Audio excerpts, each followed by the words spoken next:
ಎಲ್ಲ ನನ್ನ ಪ್ರೀತಿಯ ಕನ್ನಡ ಮನಸ್ಸುಗಳಿಗೆ ಈ ನಿಮ್ಮನೆ ಹುಡುಗ ಪ್ರಮೋಟ್ ಮಾಡುವ ನಮಸ್ಕಾರಗಳು. ಹೋದ ವಿಡಿಯೋದಲ್ಲಿ ಪಾರ್ಟ್ 3 ವಿಡಿಯೋದಲ್ಲಿ ನಾನು ನಿಚ್ಚಲಾನಂದ ಸ್ವಾಮೀಜಿಗಳ್ದು ಫುಲ್ಲು ಮಾತಾಡಿರೋಂಥ ಒಂದು ಹಿತ ನುಡಿಗಳನ್ನ ನಾನು ಆ ವಿಡಿಯೋದಲ್ಲಿ ಅಪ್ಲೋಡ್ ಮಾಡಿದೆ. ಬಟ್ ಈ ವಿಡಿಯೋದಲ್ಲಿ ನಾನು ಹೋದ ವಿಡಿಯೋದಲ್ಲೇ ಹೇಳ್ದಾಗೆ ಪಾರ್ಟ್ 4 ಈ ವಿಡಿಯೋದಲ್ಲಿ ನಡೆದಾಡುವ ದೇವರು ಅಂತಲೇ ಕರೆಸ್ಕೊಳ್ಳೋವಂಥ ನಿಮ್ಮ ಎಲ್ಲ ಪ್ರೀತಿಯ ನಮ್ಮ ಸ್ವಾಮೀಜಿಗಳು ಶ್ರೀ ಶಿವಕುಮಾರ ಸ್ವಾಮೀಜಿಗಳ ಒಂದು ಚಿಕ್ಕ ಸ್ಕ್ರಿಪ್ಟ್ನ ಅನಾಥಾಶ್ರಮದ ನಮ್ಮ ಎಲ್ಲ ದೇವರ ಮಕ್ಕಳುಗಳು ಒಂದು ಆ್ಯಕ್ಟ್ನ ಮಾಡಿ ತೋರಿಸ್ತಾ ಇದ್ದಾರೆ. ಆ ವಿಡಿಯೋನ ನೀವು ಕೂಡ ನೋಡಿ, ಯಾಕಂದರೆ ನಾನು ಕೂಡ ಫಸ್ಟ್ ಟೈಮ್ ನಮ್ಮ ಶಿವಕುಮಾರ್ ಸ್ವಾಮೀಜಿಗಳು ಯಾವ ಥರ ಸ್ವಾಮೀಜಿ ದೀಕ್ಷೆಯನ್ನು ಪಡ್ಕೊತಾರೆ ಅನ್ನೋದನ್ನ ಈ ಒಂದು ಸ್ಕ್ರಿಪ್ಟ್ ಮುಖಾಂತರ ನನಗೂ ತಿಳ್ಕೊಂಡಿದ್ದಾಯಿತು. ಹಾಗೆ ನೀವು ಕೂಡ ಈ ವಿಡಿಯೋ ಮುಖಾಂತರ ತಿಳ್ಕೊಬೋದು. ಹಾಗೆ ನೋಡಿ ಎಂಜಾಯ್ ಮಾಡಿ. ದಾನ ಧರ್ಮದ ಬಗ್ಗೆ ಮಾತಾಡ್ತಾ ಇದ್ರು. ಈಗ ಒಂದು ಸಣ್ಣ ಸ್ಕಿಟ್, ಜಾಸ್ತಿ ಗೊತ್ತಿಲ್ಲ. ನಡೆದಾಡುವ ದೇವರು ಶಿವ ಕುಮಾರ ಸ್ವಾಮೀಜಿ ಗೊತ್ತಿರ್ಬೋದು, ಸಿದ್ಧಗಂಗಾ ಮಠದ. ಅಥವಾ ಎಷ್ಟು ಜನ ಮಕ್ಕಳಿಗೆ ವಿದ್ಯಾದಾನ, ಜೀವನ ದಾನವನ್ನ ಮಾಡಿದ್ರು. ಯಾಕಂದ್ರೆ ವಿದ್ಯಾದಾನ ಮಾಡಿದ್ರೆ ಜೀವನ ದಾನ ಮಾಡಿದಂಗೆ. ಅಂತಹ ವ್ಯಕ್ತಿಯ ಕಿರು ನಾಟಕವನ್ನ ನಮ್ಮ ದೇವರ ಮಕ್ಕಳು ಮಾಡ್ಲಿಕ್ಕೆ ಅವಾಗಲೇ ಪಾಪ ಬದ್ಕೊಂಡು ಕೂತಿದ್ದಾರೆ. ಪ್ಲೀಸ್ ಕಮ್ ಆನ್ ಸ್ಟೇಜ್, ಬನ್ನಿ ವೇದಿಕೆ ಮೇಲೆ. ಈ ವೇದಿಕೆ ನಿಮ್ಗೆ. 1907ರಲ್ಲಿ ಬೆಂಗಳೂರು ಜಿಲ್ಲೆ ಮಾಗಡಿ ತಾಲೂಕಿನ ವೀರಾಪುರ ಎಂಬ ಚಿಕ್ಕ ಹಳ್ಳಿಯಲ್ಲಿ ತಂದೆ ಪಟೇಲ ವನ್ನಪ್ಪ ಹಾಗೂ ಸಾಧ್ವಿ ಗಂಗಮ್ಮ ದಂಪತಿಗಳಿಗೆ 13ನೇ ಮಗನಾಗಿ ಹೊನ್ನ ಕಿರಣದಂತೆ ಶಿವಣ್ಣ ಜನಿಸುತ್ತಾರೆ. ಹೊನ್ನಪ್ಪನವರು ಸಿರಿವಂತರಾಗಿದ್ದರಲ್ಲದೆ ಕೃಷಿ ಕಾಯಕ, ಅನ್ನ ಸಂತರ್ಪಣೆ, ಕಾವ್ಯ ಪಠಣ ಇಂಥ ಕಾರ್ಯಗಳಿಂದ ಜನಪ್ರಿಯರಾಗಿರುತ್ತಾರೆ.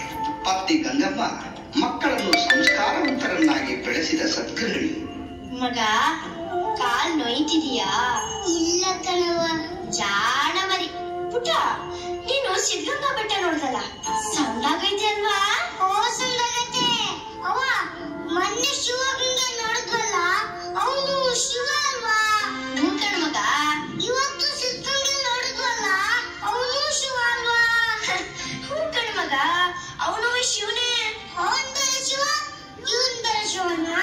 ಇಲ್ಲ ಮಗ, ಇಬ್ರು ಒಂದೇ ಶಿವ. ಅದೇ ಹಿಂಗೆ, ಅದು ಅಲ್ಲೈತೆ, ಇದು ಇಲ್ಲೈತೆ. ಮಗ, ಶಿವ ಅಲ್ಲೂ ಇರ್ತಾನೆ, ಇಲ್ಲೂ ಇರ್ತಾನೆ, ಎಲ್ಲೆಲ್ಲೂ ಇರ್ತಾನೆ. ಅವನು ಇಲ್ಲೇ ಇರೋ ಜಾಗನೇ ಇಲ್ಲ. ಸಿದ್ಧಗಂಗಾ ಮತ್ತೆ ಶಿವಗಂಗೆನಲ್ಲಿ ದೊಡ್ಡ ದೊಡ್ಡ ಮಹಾತ್ಮರು, ವಿರಕ್ತರು ಎಲ್ಲ ತಪಸ್ ಮಾಡಿ ಶಿವನ ನೋಡಿದಂತೆ ಕಂದ. ಹೌದಾ? ಅದಕ್ಕೆ ಮಗ, ನಾವ್ ಆಗಾಗ ಅಲ್ಲಿಗೆ ಹೋಗ್ತಿರ್ಬೇಕು. ಆಗ ನಮಗೂ ಪುಣ್ಯ ಬರ್ತೈತೆ. ಹೌದಾ? ನೋಡ್ ಮಗ, ಇದೆಲ್ಲ ನಿಂಗೆ ಈಗಲೇ ಅರ್ಥ ಆಗಕ್ಕಿಲ್ಲ. ನೀನ್ ದೊಡ್ಡವರಾದ್ಮೇಲೆ ಎಲ್ಲ ತಾನೇ ಅರ್ಥ ಆಯ್ತದೆ, ಆಯ್ತಾ? ಹವ, ನನ್ಗೀಗ ಒಂದ್ ಕತೆ ಹೇಳು.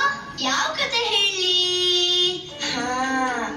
ಇವತ್ ನಾವು ಸಿದ್ಧಗಂಗೆ ಬೆಟ್ಟಕ್ಕೆ ಹೋಗಿದ್ವಲ್ವಾ, ಅಲ್ಲಿ ಒಂದ್ ಗಂಗಮ್ಮತ್ತ ನೋಡಿದ್ವಲ್ವಾ, ಅವಳಲ್ಲಿ ಹೇಗ್ ಬಂದ್ಲು, ಆ ಬೆಟ್ಟಕ್ಕೆ ಸಿದ್ಧಗಂಗೆ ಅಂತ ಹೆಸರು ಹೇಗ್ ಬಂತು ಅನ್ನೋ ಕತೆ ಹೇಳ. ಸರಿ ಕೇಳಿ. ಹಿಂದೆ ಗೋಸಲ ಸಿದ್ದೇಶ್ವರರು ಅಂತ ದೊಡ್ಡ ಋಷಿಗಳಿದ್ರಂತೆ. ಒಂದ್ಸಲ ಅವ್ರು ತಮ್ಮ ಶಿಷ್ಯರ ಜೊತೆಗೆ ಅಲ್ಲಿಗೆ ಹೋಗಿ ತಪಸ್ ಮಾಡ್ತಿದ್ರಂತೆ.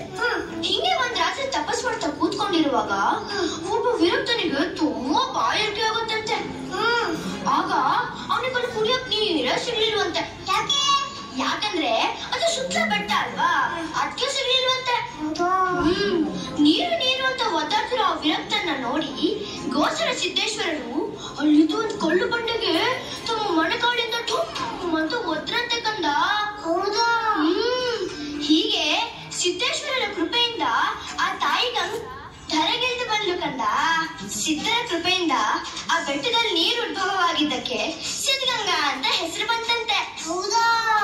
ಹೀಗೆ ತಂದೆ ತಾಯಿಯರ ಅಕ್ಕರೆಯಲ್ಲಿ ಬೆಳೆಯುತ್ತಿದ್ದ ಬಾಲಕ ಶಿವಣ್ಣನಿಗೆ ಆಘಾತಕಾರಿ ಘಟನೆಯೊಂದು ಕಾದಿತ್ತು. ಅದುವೇ ತಾಯಿ ಗಂಗಮ್ಮಳ ಸಾವು.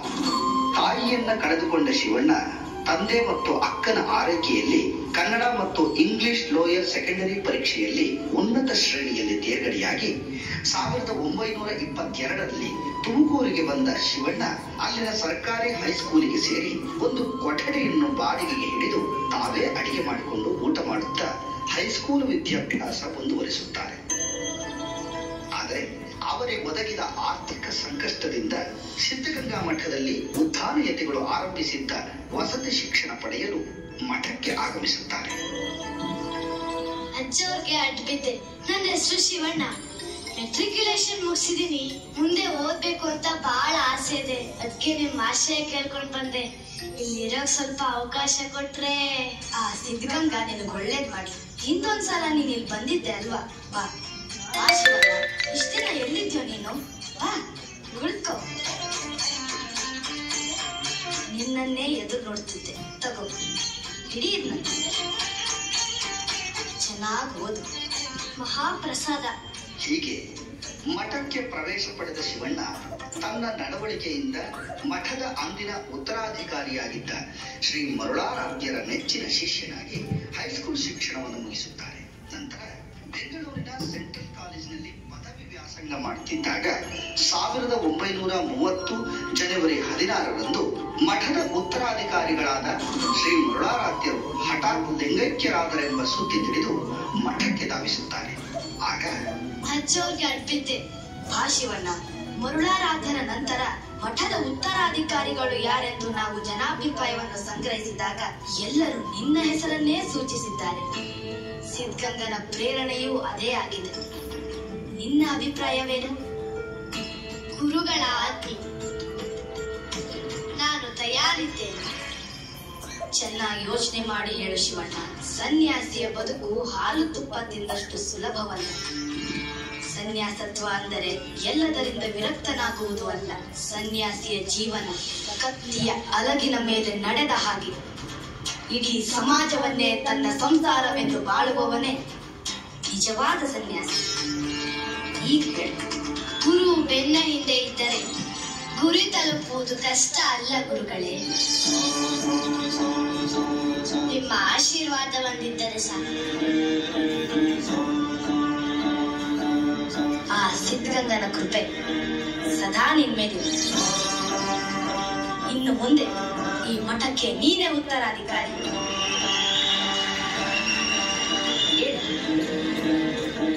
ಶಿವಣ್ಣ,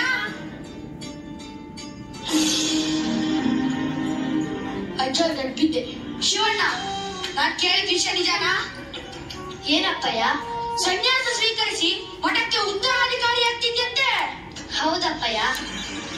ಅಜ್ಜ ಅವ್ರು ಹೇಳಿದ್ದು ಆಯ್ತು, ನಾನು ಒಪ್ಪಿದ್ದು ಆಯ್ತು. ನಿಂಗೆ ತಲೆಗೆ ಕೆಟ್ಟಿದ್ಯಾ? ಚೆನ್ನಾಗಿ ಓದಿ ನಮ್ ಕುಟುಂಬಕ್ಕೆ ಒಳ್ಳೆ ಹೆಸರು ತರ್ತೀಯ.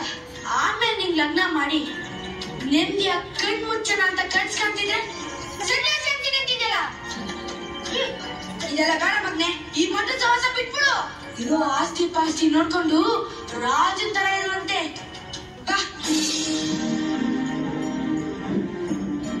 ಇಲ್ಲ ಅಪ್ಪಯ್ಯ, ನನಗೆ ಮದುವೆ ಸಂಸಾರದ ಬಗ್ಗೆ ಆಸಕ್ತಿ ಇಲ್ಲ. ನನ್ನ ಕರ್ತವ್ಯ ಒಂದೇ, ಮಠಾಧಿಕಾರಿಯಾಗಿ ಈ ಕ್ಷೇತ್ರವನ್ನು ಮುನ್ನಡೆಸಬೇಕು. ನನಗೆ ಆಶೀರ್ವಾದ ಮಾಡಿ.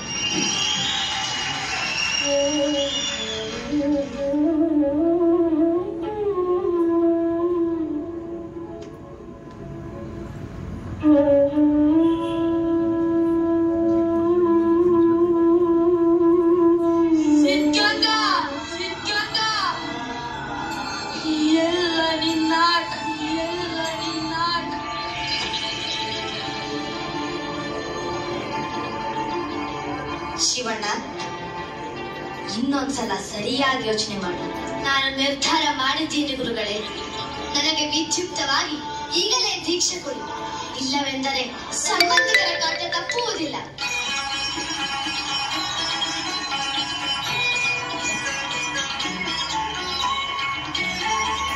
ಲಿಂಗ ಪೂಜೆಯ ಮಾಡುವೆ ಎನ್ನಿಷ್ಟ ಲಿಂಗ ಪೂಜೆಯ ಮಾಡುವೆ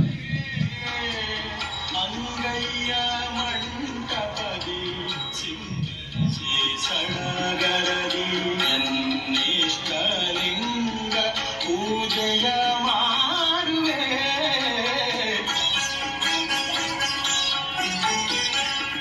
ಹತ್ತು ಹುಟ್ಟರ ಮುನ್ನ ಮೇಲೆತ್ತು ಮೈದೊಳೆದು ಇತ್ತರದ ನೊಸಲಲ್ಲಿ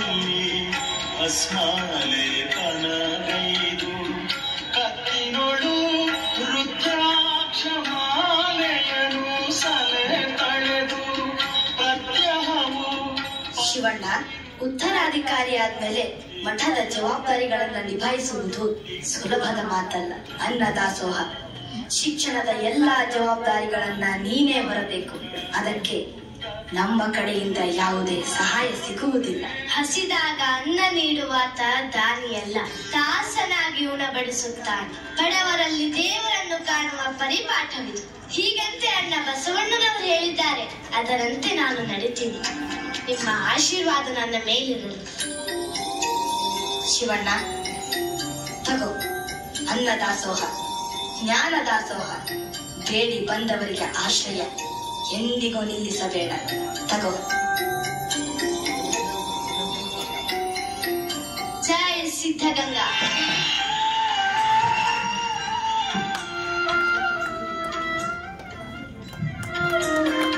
ಜ್ಯೋತಿ ಬೆಳಗುತ್ತಿ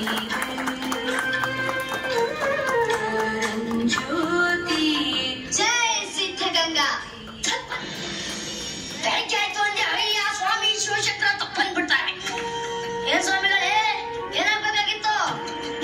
ಮಠದಲ್ಲಿ ನೂರಾರು ವಿದ್ಯಾರ್ಥಿಗಳಿಗೆ ಅನ್ನದಾಸೋಹ ಮತ್ತು ಅಕ್ಷರ ದಾಸೋಹ ನಡೀತಿದೆ. ಅದಕ್ಕೆ ನಿಮ್ ಕೈಲಾದ ಸಹಾಯ ಮಾಡ್ಬೇಕು.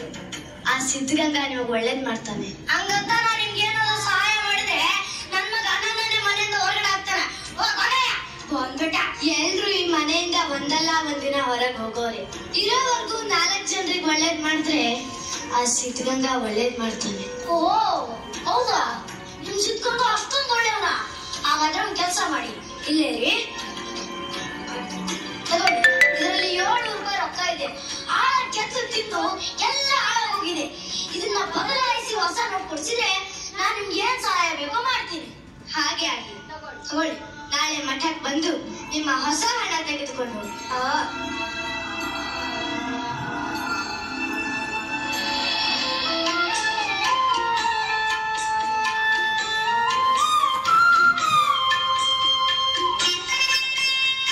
ಸ್ವಾಮಿಗಳಿಗೆ ಅಡ್ಬಿದ್ದೆ. ಓ ಚಿಕ್ಕಣ್ಣ, ನಿಮ್ಮನ್ನ ಎದುರು ನೋಡ್ತಾ ಇದ್ದೆ. ಅವತ್ತು ಯಾಕೆ ಬರ್ಲಿಲ್ಲ? ಬರ್ಬೇಕಿತ್ತಲ್ಲ. ಇರ್ಲಿ ತಗೊಳ್ಳಿ. ಯಾಕೇನಾಯ್ತು? ಇದು ನೀವ್ ಅವತ್ತು ಹಣ ಬದಲಾಯಿಸ್ಕೊಡಿ ಅಂತ ಕೊಟ್ಟಿದ್ರಲ್ಲ, ಅದನ್ನ ಬದಲಾಯಿಸಿದೀನಿ. ತಗೊಳ್ಳಿ. ಬೇಡ ಸ್ವಾಮಿ, ನಾನು ನಿಮ್ನ ಪರೀಕ್ಷೆ ಮಾಡಿ ನಿಮ್ ಮನಸ್ಸನ್ನು ವಹಿಸ್ಬಿಟ್ಟೆ. ಹುಟ್ಟಾಗಿಂದ ಇಲ್ಲಿವರೆಗೂ ಒಬ್ಬರಿಗೆ ತಿನ್ನೋ ಕೊಡ್ಲಿಲ್ಲ, ಉಣ್ಣೋ ಕೊಡ್ಲಿಲ್ಲ. ಬಡ್ಡಿ ಹೋದಲ್ಲಿ ಗಟ್ಟಿಗೆ ಕಟ್ ಮಾಡಿ ಹಣ ಕೂಡಿಟ್ಟೆ ಹೊರತು ಜನಗಳ ಪ್ರೀತಿ ಸಂಪಾದನೆ ಮಾಡ್ಲಿಲ್ಲ. ಇವತ್ತು ನನ್ನ ಹೆಂಡತಿ, ಮೊಮ್ಮಕ್ಕಳು, ಸಂಬಂಧಿಕರು ಎಲ್ಲ ನನ್ ಬಿಟ್ಬಿಟ್ಟು ದೂರ ಹೊಟ್ಟೋದು. ಅವರೇ ಇಲ್ಲ ಅಂದೇನೆ ಈ ಹಣ ಇಟ್ಕೊಂಡು ನಾನೇನ್ ಮಾಡ್ಲಿ ಸ್ವಾಮಿ? ತಗೊಳ್ಳಿ, ಇದರಲ್ಲಿ 4,000 ರೂಪಾಯಿ ಇದೆ. ಇದನ್ನ ನಿಮ್ಮ ಮಠದ ಕಾರ್ಯಗಳಿಗೆ ಒಪ್ಪಿಸ್ಕೊಂಡು ನಂಗೆ ಸಿದ್ಧಗಂಗನ ಸೇವೆ ಮಾಡೋಕೆ ಅವಕಾಶ ಕೊಡಿ ಸ್ವಾಮಿ. ಕೊಟ್ಟಿದ್ದು ತನಗೆ, ಬಚ್ಚಿಟ್ಟಿದ್ದು ಪರರಿಗೆ. ತಿಳಿದವ್ರು ಹೇಳ್ತಾರೆ ಮಹಾದಾನಿ ಅಂದ್ರೆ ಕೃಪಣ ಅಂತ. ಚಿಕ್ಕಣ್ಣ, ನೀನ್ ಇನ್ಮುಂದಿಂದ ಇಲ್ಲೇ ಇರಬಹುದು. ಹೇಳು, ಮೇಲೇಳು. ಮಹಾಪ್ರಸಾದ, ಮಹಾಪ್ರಸಾದ. ಸ್ವಾಮಿ, ನಾನು ಕೊಡುಮುರ್ಕೆ ಹಳ್ಳಿಯಿಂದ ಬರ್ತಿದ್ದೀನಿ. ನನಗೆ ನನ್ನವರು ಅಂತ ಹೇಳ್ಕೊಳ್ಳೋರು ಯಾರು ಇಲ್ಲ. ಈ ಜೀವ ಬಯಸೋದು ಒಂದು ತನ್ನ ಇರೋಕ್ ಸ್ವಲ್ಪ ಜಾಗ, ಮಾತು. ಅದು ನಂಗೆ ಯಾರಿಂದಲೂ ಸಿಗ್ಲಿಲ್ಲ. ಎಲ್ಲಾದ್ರೂ ಸಿಗುತ್ತೆ ಅಂತ ಬಂದಿದ್ದೀನಿ. ದಯವಿಟ್ಟು ಇದ್ರಲ್ಲಿರೋ ಹಣನ ಒಪ್ಪಿಸ್ಕೊಂಡು ನಂಗಿಲ್ಲಿರೋ ಜಾಗ ಕೊಡಿ ಬುದ್ಧಿ. ನನ್ ಕೊನೆ ಉಸಿರಿರೋವರೆಗೂ ಆ ಸಿದ್ಧಲಿಂಗೇಶ್ವರನ್ ಸೇವೆ ಮಾಡ್ಕೊಂಡು ನನ್ ಪ್ರಾಣ ಬಿಡ್ತೀನಿ ಸ್ವಾಮಿ. ದೇಹಿ ಅಂತ ಯಾರೇ ಬಂದ್ರು ಈ ಸಿದ್ಧಗಂಗಾ ಮಠ ಅವರನ್ನ ದೂರ ತಳ್ಳಲ್ಲ. ನಿಮ್ಮೆಲ್ಲರ ಮೇಲೆ ಸಿದ್ಧಗಂಗಾ ಹಾಗೂ ನಮ್ಮ ಗುರುಗಳು ಉದ್ಧಾರನೇತಿಗಳ ಕೃಪೆಯಾಗಿದೆ. ಅದರಿಂದ ನೀವು ಇಲ್ಲಿ ಬಂದಿದ್ದೀರಾ ಅಷ್ಟೇ. ಬೇಡ ಅನ್ಲಿಕ್ಕೆ ನಾನ್ಯಾರು? ನಾನು ಕೂಡ ಇಲ್ಲಿಗೆ ಬೇಡಿ ಬಂದವನೇ. ಬನ್ನಿ ಹೋಗೋಣ. ಜ್ಯೋತಿ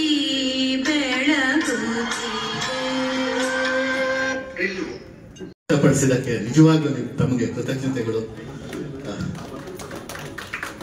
ಬನ್ನಿ ಆ ಪಾತ್ರವನ್ನ ಮಾಡಿದಂತವ್ರ ಇಂಟ್ರೊಡ್ಯೂಸ್ ಮಾಡೋಣ. ಒಂದ್ ನಿಮಿಷ ಬನ್ನಿ, ಒಂದ್ ನಿಮಿಷ.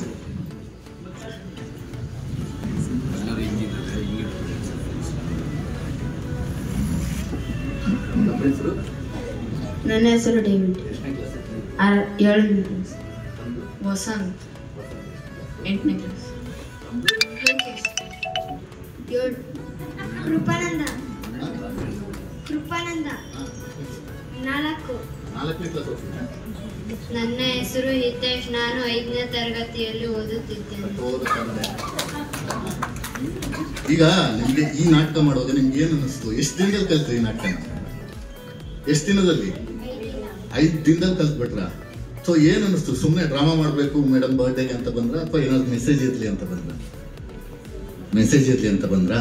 ಖಂಡಿತವಾಗಿಯೂ ನೀವು ಏನು ಸ್ವಾಮಿಗಳ ಆಶಯ ಇದೆ, ಅವರ ಬದುಕಿನ ಆ ಒಂದು ತ್ಯಾಗ ಇದೆ, ಅದೇ ರೀತಿ ಮುಂದೆ ಸತ್ಪತಿಗಳಾಗಿ ಬಾಳಿ ನಿಮಗೆ ಒಳ್ಳೇದು ಮಾಡಲಿ ಅಂತ ಹೇಳಿ ಧನ್ಯವಾದಗಳು ಸರ್. ತಮ್ಮ ಈ ಅತಿ ದೊಡ್ಡ ಕಾರ್ಯಕ್ಕೆ ಪ್ರಶಂಸನೀಯ ಕೆಲಸ ಅಂತಾನೆ ಹೇಳ್ಬೋದು. ನಾನು ಆಗ್ಲೇ ಹೇಳ್ತಾ ಇದ್ದೆ, ದಯವಿಟ್ಟು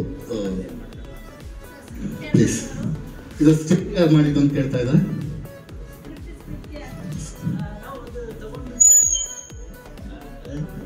ಸಿದ್ಧಗಂಗಾ ಅವ್ರ ಜೀವನ ಚರಿತ್ರೆ ಕುರಿತು ತಗೊಂಡ್ಬಿಟ್ಟು ನಾನು ಸ್ಕ್ರಿಪ್ಟ್ ರೆಡಿ ಮಾಡ್ಕೊಂಡ್ಬಿಟ್ಟು ಕೊಟ್ಟು ಮಾಡಿ. ಧನ್ಯವಾದಗಳು, ಥ್ಯಾಂಕ್ ಯು. ಹಾಗೆ ನಾನು ಹೇಳ್ತಾ ಇದ್ದೆ, ಸ್ವಾಮೀಜಿಗಳು ಅಂದ್ರೆ ದಯೆ ಅಥವಾ ದಾನ, ಅವರು ಯಾವತ್ತೂ ಅವ್ರ ಕಾರ್ಯನ ಮರೆಯೋದಿಲ್ಲ ಅಂತ ಹೇಳಿ. ಒಂದ್ಸಲಿ 7ನೇ ಕ್ಲಾಸ್ ಒಂದು 7 ವರ್ಷದ ಹುಡುಗನ ಸ್ವಾಮೀಜಿ ಎದುರುಗಡೆ ಒಂದು ತಾಯಿ ಮಗನ ಕರ್ಕೊಂಡು ಬರ್ತಾಳೆ. ಸ್ವಾಮೀಜಿ, ನನ್ನ ಮಗ ತುಂಬಾ ಬೆಲ್ಲ ತಿಂತಾನೆ, ಅವನಿಗೆ ಒಂಚೂರು ಬುದ್ಧಿ ಹೇಳಿ, ಹೊಟ್ಟೆ ಹುಳು ಆಗುತ್ತೆ, ಆರೋಗ್ಯಕ್ಕಿದೆ ಅಂತ ಕೇಳಬೇಡ ಅಂತ ಹೇಳಿ. ಇದು ನನ್ನ ಟೀಚರ್ ಹೇಳಿದ್ದು. ಆದ್ರೆ ಆ ಸ್ವಾಮೀಜಿಯನ್ನ ಆ ಮಗುವನ್ನ ಸ್ವಾಮೀಜಿ ನೋಡ್ತಾರೆ, 2 ನಿಮಿಷ ಮುಖ ನೋಡ್ತಾರೆ, ಹಾಗೆಯೇ ಒಂದು ಮಗಳನಾಗೆ ನಾಡಿದ್ದು ಕರ್ಕೊಂಬರಮ್ಮ ನಿಮ್ಮ ಮಗನ ಅಂತ ಹೇಳಿ. ತಾಯಿಗೆ ಆಶ್ಚರ್ಯ ಆಗುತ್ತೆ. ಇವತ್ತೇ ಹೇಳ್ಬೋದಿತ್ತು, ಯಾಕೆ ಇರ್ಲಿ ಅಂತ ಹೇಳಿ ಕರ್ಕೊಂಡು ಹೋಗ್ತಾರೆ. 2 ದಿನ ಆದ್ಮೇಲೆ ಪುನಃ ಸ್ವಾಮೀಜಿ ಹೇಳಿದಂತೆ ಬಂದು ನಿಂತಾಗ ಪುನಃ ಸ್ವಾಮೀಜಿ ಮೊನ್ನೆ ಬಂದಿದ್ದೆ ನೀವು ಹೇಳಿದ್ರಿ ಅಂತೇಳಿ. ಅದಕ್ಕೆ ಸ್ವಾಮೀಜಿ ಹೇಳ್ತಾರೆ, ಮಗು ಬೆಲ್ಲ ತಿನ್ಬೇಡ, ಅತಿಯಾಗಿ ತಿಂದ್ರೆ ಹೊಟ್ಟೆಯಲ್ಲಿ ಹುಳ ಆಗುತ್ತೆ, ಆರೋಗ್ಯಕ್ಕೆ ಹಾನಿಕರ, ಇವತ್ತಿಂದ ಬಿಟ್ಬಿಡು ಅಂತ. ತಾಯಿಗೆ ಆಶ್ಚರ್ಯ ಆಗುತ್ತೆ, ಅರೆ ಇಷ್ಟು ಸಿಂಪಲ್ ಆಗಿ ಮಾತು ಹೇಳಲಿಕ್ಕೆ ಮೊನ್ನೆನೇ ಹೇಳ್ಬೋದಿತ್ತಲ್ಲ, 2 ದಿನ ಬಿಟ್ಟು ಬಾ ಅನ್ನುವಂತ ಉದ್ದೇಶ ಏನು ಸ್ವಾಮೀಜಿ ಅಂದಾಗ ಸ್ವಾಮೀಜಿ ಹೇಳ್ತಾರೆ, ಅಮ್ಮ ನಿನ್ನೆವರೆಗೂ ನಾನೂ ಬೆಲ್ಲ ತಿಂತಾ ಇದ್ದೆ, ನನಗೂ ಬೆಲ್ಲ ಅಂದ್ರೆ ತುಂಬಾ ಇಷ್ಟ. ಯಾವಾಗ ನಾನು ಬೆಲ್ಲ ತಿಂತಾ ಇದ್ದೀನಿ, ಆ ಮಗುಗೆ ಹೇಳುವಂತ ಅಧಿಕಾರ ನಾನು ಕಳ್ಕೊಂಡಿದ್ದೀನಿ, ನಾನು ಅದಕ್ಕೆ ಯೋಗ್ಯನಲ್ಲ. ಇವತ್ತಿಂದ ನಾನು ಬೆಲ್ಲ ತಿನ್ನೋದು ಬಿಟ್ಟಿದ್ದೀನಿ, ಆ ಮಗುಗೆ ನಾನು ಬುದ್ಧಿ ಹೇಳ್ತೀನಿ ಅಂತೇಳಿ. ಹಾಗಾದ್ರೆ ನಾನು ಮೊದಲೇ ಹೇಳಿದಾಗೆ, ಯಾವಾಗ ನಾವು ಶುದ್ಧವಾಗಿರ್ತೇವೋ, ನಾವು ಸರಿಯಾಗಿರ್ತೇವೋ, ಹಾಗೆ ನಮ್ಮ ಒಂದು ಅನಾಥಾಶ್ರಮದ ದೇವರ ಮಕ್ಕಳುಗಳು ನಡೆದಾಡೋ ದೇವರಾದ ಶಿವಕುಮಾರ್ ಸ್ವಾಮೀಜಿಗಳ ಬದುಕಿನ ಒಂದು ಚಿಕ್ಕದಾಗಿ ಒಂದು ಸ್ಕ್ರಿಪ್ಟ್ನ ತೋರಿಸಿದ್ರು. ಆ್ಯಕ್ಚುಲಿ ನಮಗೂ ಕೂಡ ಆ ಬದುಕು ಯಾವ ಥರ ಇರುತ್ತೆ, ದೀಕ್ಷೆ ಯಾವ ಥರ ತೊಗೊಂಡಿರ್ತಾರೆ ಅನ್ನೋದು ಎಷ್ಟೋ ಜನಕ್ಕೆ ಗೊತ್ತಿರಲ್ಲ. ಸೊ ನನಗೂ ಕೂಡ ಗೊತ್ತಿರಲಿಲ್ಲ. ಈ ದೇವ್ರ ಮಕ್ಕಳುಗಳು ಒಂದು ನಡೆದಾಡೋ ದೇವರಾದ ಶಿವಕುಮಾರ್ ಸ್ವಾಮೀಜಿಗಳ ಒಂದು ಬದುಕಿನ ಸ್ಕ್ರಿಪ್ಟ್ನ ಮಾಡಿದಾಗ ನಾನು ತಿಳ್ಕೊಂಡಿದ್ದೆ ಅವಾಗ. ಅಂದರೆ ಈ ವಿಡಿಯೋ, ಈ ಮಕ್ಕಳು ಮುಖಾಂತರ ನಾನು ಶಿವಕುಮಾರ್ ಸ್ವಾಮೀಜಿಗಳು ಯಾವ ಥರ ದೀಕ್ಷೆ ತೊಗೊಂಡ್ರು, ಯಾವ ಥರ ಆಯಿತು ಅನ್ನೋದನ್ನ ನಾನು ಈ ವಿಡಿಯೋದಲ್ಲಿ ಈ ಮಕ್ಕಳು ಮಾಡಿ ಸ್ಕ್ರಿಪ್ಟ್ ಮುಖಾಂತರ ನಾನು ತಿಳ್ಕೊಂಡೆ. ಹಾಗೆ ಇಲ್ಲಿ 2 ಸಂಸ್ಥೆ ಬಂದಿತ್ತು. ಆ ಸಂಸ್ಥೆಗಳು ಅಂತ ಅಂದರೆ ಟ್ರಸ್ಟ್, 2 ಟ್ರಸ್ಟ್ ಬಂದಿತ್ತು. 2 ಕೂಡ ಅನಾಥಾಶ್ರಮದ 2 ಟ್ರಸ್ಟ್ ಬಂದಿತ್ತು. ಭಾವನಾ ಬೆಳಗೆರೆ ಮೇಡಮ್ ಅವರ ಒಂದು ಹುಟ್ಟುಹಬ್ಬಕ್ಕೆ ಸೆಲೆಬ್ರೇಷನ್ ಮಾಡೋಕ್ಕೆ, ವಿಶಸ್ನ ತಿಳಿಸೋಕ್ಕೆ ಬಂದಿದ್ದಂಥದ್ದು. ಮೊದಲನೇದಾಗಿ ಸ್ಕ್ರಿಪ್ಟ್ ಮಾಡಿದ್ದಂಥವರು ಅದು ಬೇರೆ ಅನಾಥಾಶ್ರಮದಿಂದ ಬಂದಿದ್ದವರು. ಇನ್ನೊಬ್ಬರು ಈಗ ಮಾತಾಡ್ತಾ ಇರೋರು ಬಂದು ಇವರೊಬ್ಬರು ಕ್ರಿಶ್ಚಿಯನ್ಸ್ ಆಗಿ ಎಷ್ಟೋ ವರ್ಷದಿಂದ ಇವರು ಕೂಡ ಒಂದು ಅನಾಥಾಶ್ರಮನ ನಡೆಸ್ಕೊಂಡ್ಬರ್ತಾ ಇದ್ದಾರೆ. ಇವ್ರದ್ದು ಫುಲ್ ವಿಡಿಯೋ, ಹಾಗೆ ನೂರಾರು ಜನ ಮಕ್ಕಳನ್ನ ಇವರು ಸುಮಾರು 28 ವರ್ಷದಿಂದ ಒಂದು ಅನಾಥಾಶ್ರಮನ ನಡೆಸ್ಕೊಂಡು ಮುಂದೆ ಹೊರಿತಾ ಇದ್ದಾರೆ. ಹಾಗೆ ಇವರ ಒಂದು ಮಾತುಗಳು, ಹಾಗೆ ಅನಾಥಾಶ್ರಮದ ಮಗು, ಇವರ ಅನಾಥಾಶ್ರಮದ ಒಂದು ಮಗಳು ಕೂಡ ಒಂದು ಹಾಡನ್ನು ಎಲ್ಲರ ಮುಂದೆನೂ ಈ ವೇದಿಕೆ ಮುಖಾಂತರ ಹಾಡು ಹೇಳ್ತಾರೆ. ಅದನ್ನು ನೋಡಿ ನೆಕ್ಸ್ಟ್ ವಿಡಿಯೋದಲ್ಲಿ ಅಪ್ಲೋಡ್ ಮಾಡ್ತೀನಿ. ಥ್ಯಾಂಕ್ ಯು, ನಮಸ್ಕಾರ.